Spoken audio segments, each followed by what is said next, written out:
There's little I can say, again, that'll make this situation better, but I do have a message for our community, for our city, and I have a message for ICE. To ICE, get the out of Minneapolis. We do not want you here. Your stated reason for being in this city is to create some kind of safety, and you are doing exactly the opposite. I gotta say, I admire the man's honesty, y'all. We got a whole bunch of different narratives going on, so peace, peace, peace. Peace, family. You're tuned into the sound of the Only One Mic podcast, Mic Drop Show. I'm your host, Carl Gerard. Today's Mic Drop is about power, accountability, and truth, because a 37-year-old woman in Minneapolis is dead right now after being shot by an ICE agent. And the stories about what happened don't line up. So on January 7th, Renee Nicole Good, a mother of three, was shot and killed during a federal immigration enforcement operation in South Minneapolis. Federal officials say an ICE agent fired in self-defense, claiming Good's vehicle was used as a weapon against officers. And that's the official federal explanation. But here's where it starts to get a little murky, y'all. According to the Marshall Project, ICE agents first went to Good's home earlier that morning, attempting to detain her. She left before contact was made. The agents then followed her to a nearby parking lot where the shooting happened, and we all saw the video. So here's the key detail.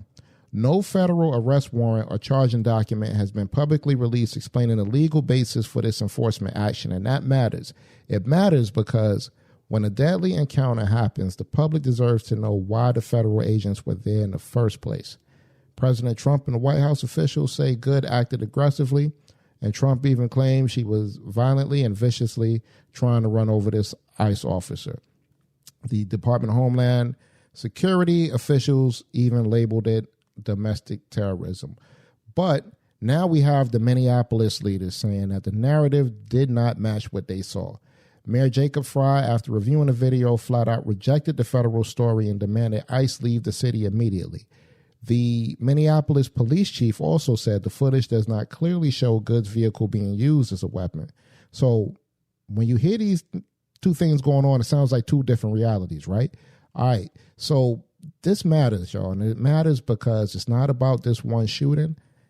It's about who controls the story when federal power is involved. ICE does not answer the city leadership, and federal investigations should, in fact, stay federal. And when the legal justification isn't public, trust disappears.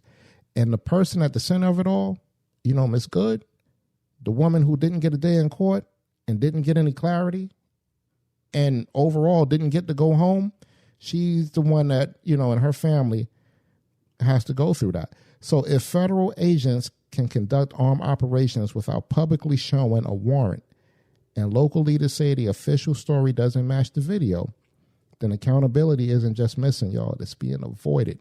And that's a real issue, okay? So now I'd like to hear from you. Drop your thoughts in the comments. Does the lack of a publicly released warrant change how you see this case? Who do you believe, federal officials or city leaders, and why? And should ICE be conducting armed operations in U.S. cities at all? And what does justice look like for Renee Good? Look, y'all, we only want real discussions on this one only because if we can't talk about this honestly, then the next headline is already loading. The Only One Mic podcast and Mic Drops are available on every platform that you stream your podcasts on. So hit that like, subscribe button and rate the show. Also, don't forget to check out our YouTube channel for past and current episodes and follow us on Instagram and X at The Only One Mic P1, Facebook and LinkedIn at The Only One Mic Podcast.